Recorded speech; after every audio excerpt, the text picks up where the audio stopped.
क्या सच में मंथरा राम के वनवास की असली वजह थी, या फिर उसके पीछे छिपा था दर्द से भरा एक अतीत जिसे किसी ने जानना ही नहीं चाहा। दुनिया में हर खलनायक जन्म से खलनायक नहीं होता। कभी कभी जिंदगी उसे ऐसा बना देती है। मंथरा एक नाम जिसे सुनते ही लोग नफरत से भर जाते हैं। लेकिन क्या आप जानते हैं, वो जन्म से दासी नहीं थी। एक समय था जब उसे लोग रेखा कहकर पुकारते थे। राजा अश्वपति के कुल से उसका नाता था और वो कैकई की सबसे प्रिय सखी थी। दोनों साथ खेलती, साथ सपने देखती, एक दूसरे की दुनिया थी। पर वक्त की मार किसी को नहीं छोड़ती। रेखा को एक रहस्यमयी बीमारी थी। उसका शरीर हमेशा पसीने से भीगा रहता।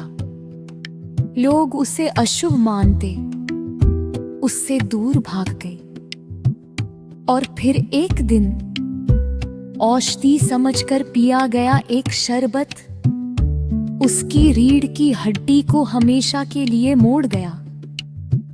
सुंदर चंचल रेखा अब बन चुकी थी कुबड़ी मंथरा। उसका मजाक उड़ाया गया, उस पर ताने कसे गए। शादी के सपने, भविष्य की हर उम्मीद सब छिन गया। और उस टूटे हुए दिल में धीरे धीरे दर्द की जगह कड़वाहट ने ले ली। लेकिन कैकई ने उसे नहीं छोड़ा। जब कैकई का विवाह राजा दशरथ से हुआ तो मंथरा भी उनके साथ अयोध्या आ गई। पर अयोध्या वालों ने कभी उसे अपनाया नहीं।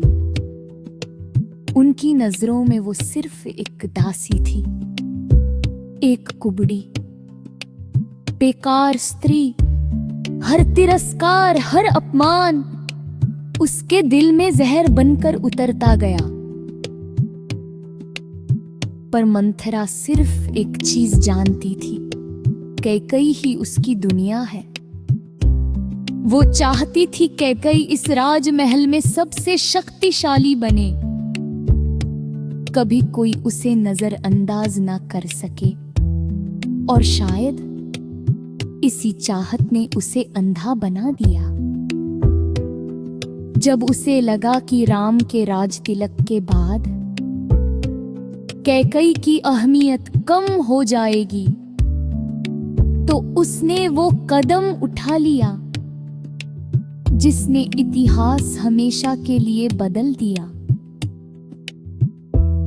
कैकई को समझाया, उकसाया, भावनाओं में बहाकर फैसला करवाया।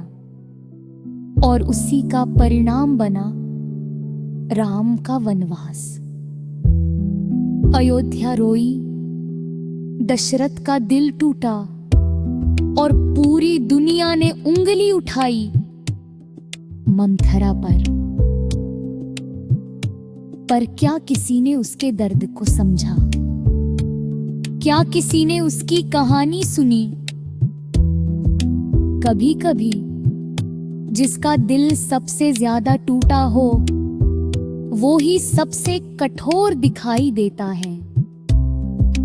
मंथरा ने जो किया वो सही नहीं था, लेकिन जिसने सारी उम्र अपमान सहा हो, उससे दया की उम्मीद भी तो नहीं की जा सकती।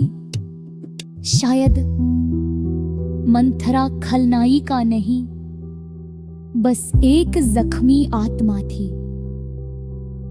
एक ऐसी स्त्री जिसे दुनिया ने समझा ही नहीं। अगर आप ऐसी और अनसुनी कहानियां सुनना चाहते हैं तो इस वीडियो को लाइक और शेयर करें। और कमेंट में लिखें किसका सच सुनना चाहेंगे अगली बार।